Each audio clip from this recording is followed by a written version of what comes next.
Good afternoon. How are you? Well, it's kind of light rain. We'll see how it goes.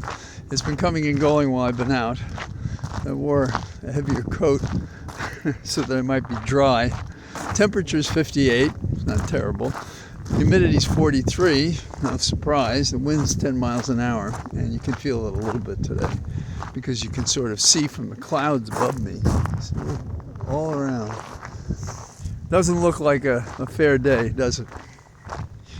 There's an Irish poet who, John Montague, and he has a long poem. But the opening stanzas strike me as some of what I've heard on the talking head shows through the day. And they were on in the background so I can do some productive work. And those of you who know it, correct me when you get a chance. But it starts with, the eagle looked at this changing world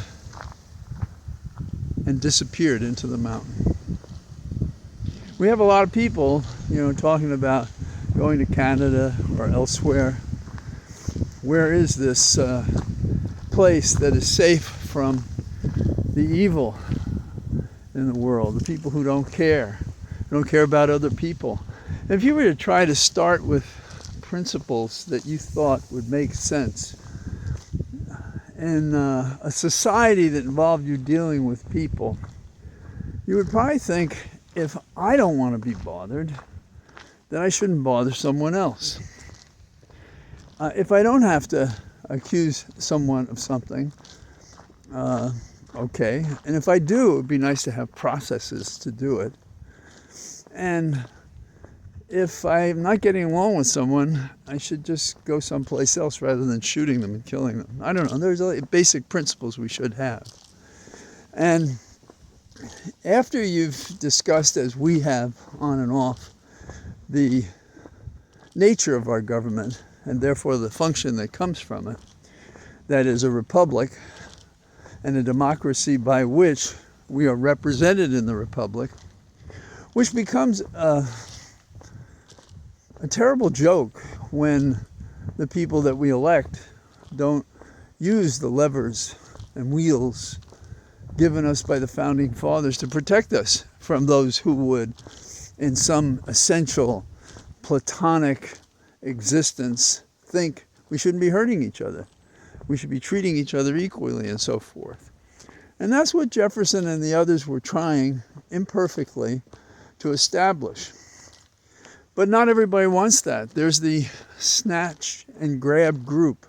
And so beyond how our government functions, another question is, among the policies, if you could choose one, and there are several that are very serious, we've talked about women a lot, it is, can I breathe this air?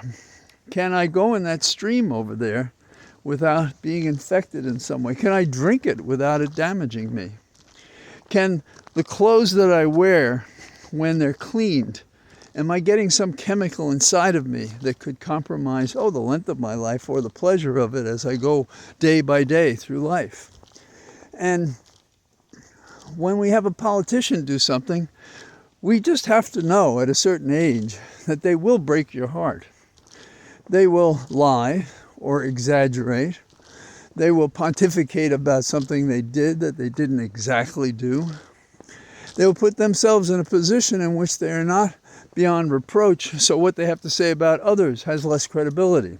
I'm not saying that was true in this election, because it seemed like the opposite. The more you lie, the more outrageous the accusation, whether true or not, is enough to push a vote. Is it the case that in America, people want to discriminate and hate one another?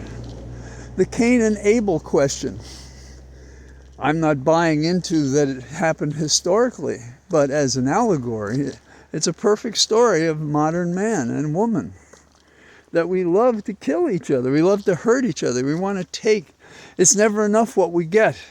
So, in this context, what about those of us who are concerned about the environment that we live in? This place I walk almost every day, and for years now, with you, thinking aloud about what government is doing or failing to do. So, in today's papers, and there's a myriad more, we have names being floated. David Bernhardt, former Interior Secretary. Doug Burgum, a very wealthy governor.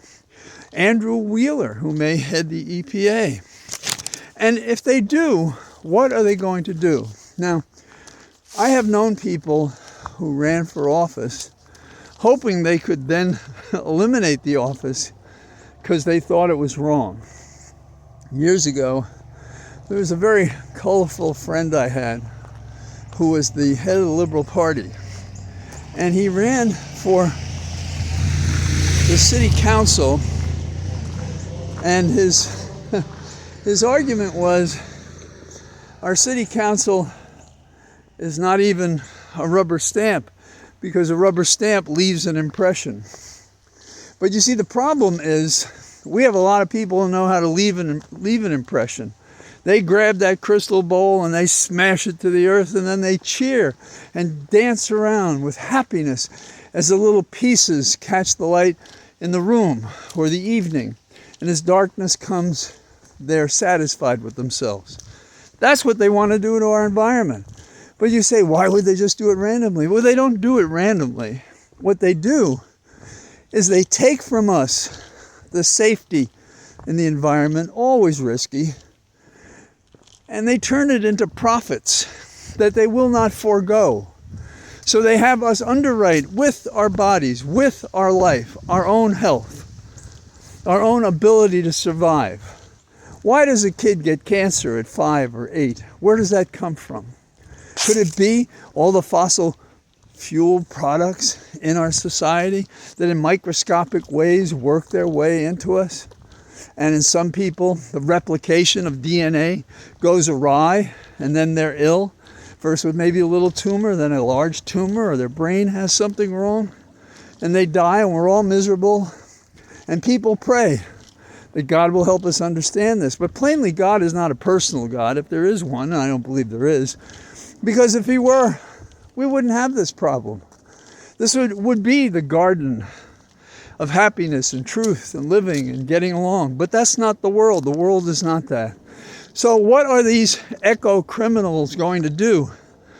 In the cabinet, whoever is chosen, that would further compromise our environment, our safety, our life. Well, for one thing, they're going to withdraw from the Paris Climate Agreement. When they get up to it, they're going to close every agency working to end pollution. Okay? When they get through those things, they're going to shrink our national monuments and allow drilling and mining.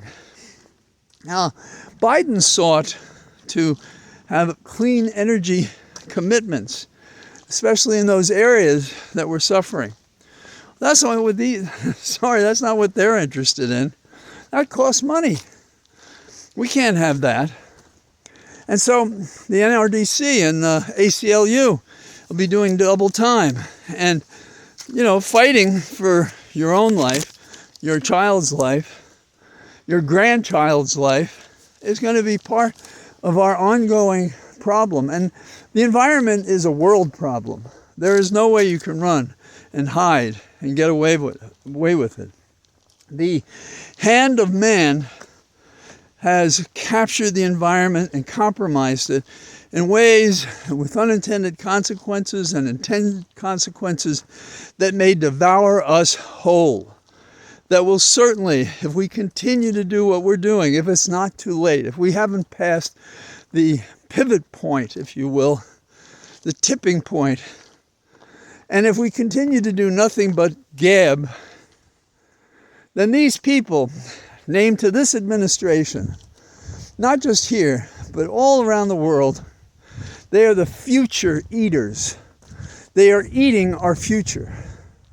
They're causing it to go away because they can't get enough money, enough access, enough power to do anything else. And so that's what we're facing in this new administration.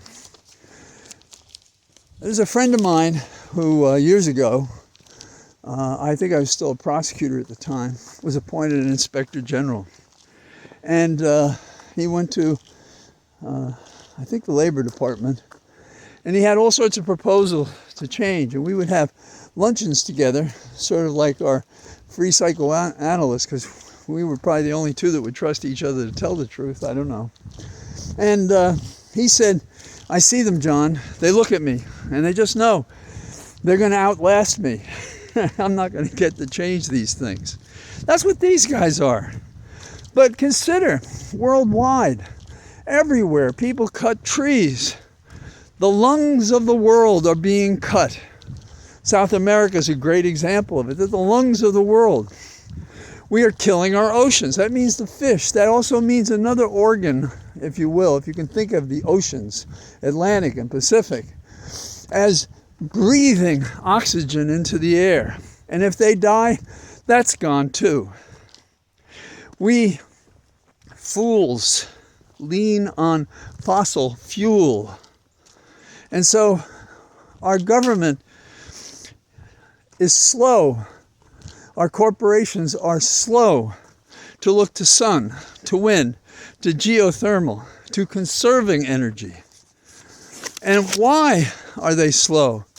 Because they first want to exhaust the oil and the coal and the gas and everything else they could. And don't fool yourself. Nuclear is no help. Even Europe has figured it out after they tried it out.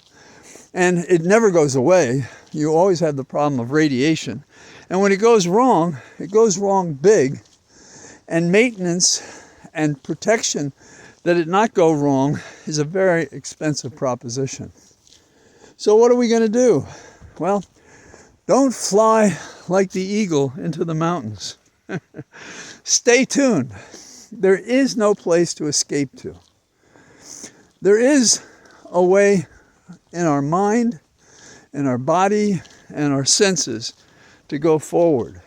And it is to draw a breath while we can and take a step at a time and take care of ourselves. I don't mean in the context of the environment. I mean take care of ourselves to do something that's amusing or important to you.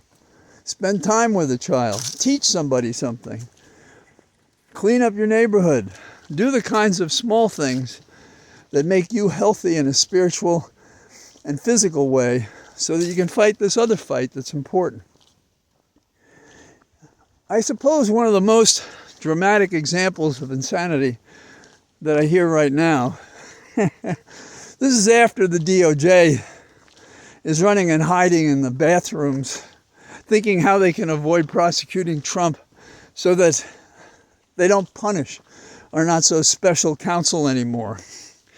And there are two words, and they're being whispered and shouted in the crazy places where people hide on Capitol Hill.